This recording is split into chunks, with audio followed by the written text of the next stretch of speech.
When I see Emory Dawson across the midway for the first time, I realize the world is not a fair place.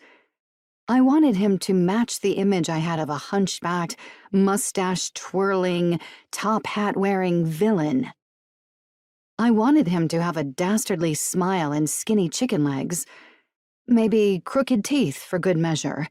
I'd even settle on him tripping over a twig at this point. But that is not what I get with Mr. Roller Coaster. In fact, it's irritating how different he seems from my fictional version. He's not supposed to fill out a suit so well or be that tall. He shouldn't be blessed with rich, dark brown, wavy hair. He's not allowed to have a mysterious gaze that oozes both curiosity and intensity all at once. The man I'm currently in $1 million lawsuit with is not supposed to be on level with Mr. Freaking Darcy. Today, Honeywood Fun Park is illuminated by the sunbeams of a bright April morning. The cool breeze comes in through the mountainous air, soundtracked by the spring cicadas and the roar of roller coasters and preseason testing. It's peaceful, and Emory Dawson stands like the storm showers that will rain us all out. I can't look away from him.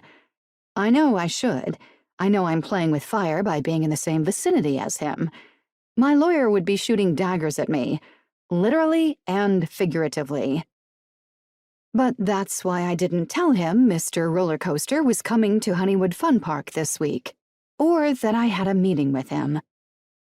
I can handle this on my own, I think.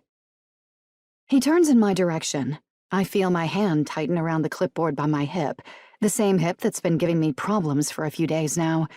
I might only be 29 years old, but the injury aged my pelvis too many years. It's supposed to rain this week, which is why it's twinging. But even if the forecast were favorable, I think my body can sense that it's in danger just by looking at Mr. Roller Coaster. He is eerily out of place. He has a haircut that must have cost hundreds, and we have a 50-year-old bear animatronic with matted fur and a goofy smile. He probably owns a high-rise apartment in a city with 1 million people, and yet we're surrounded by tall Georgia pines in a town with 4,000 citizens on a good year. He looks away.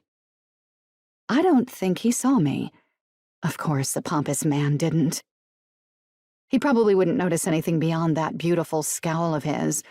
I would be relieved he overlooked me, but I'll be in a boardroom with him in less than an hour anyway, discussing the Grizzlies' renovations.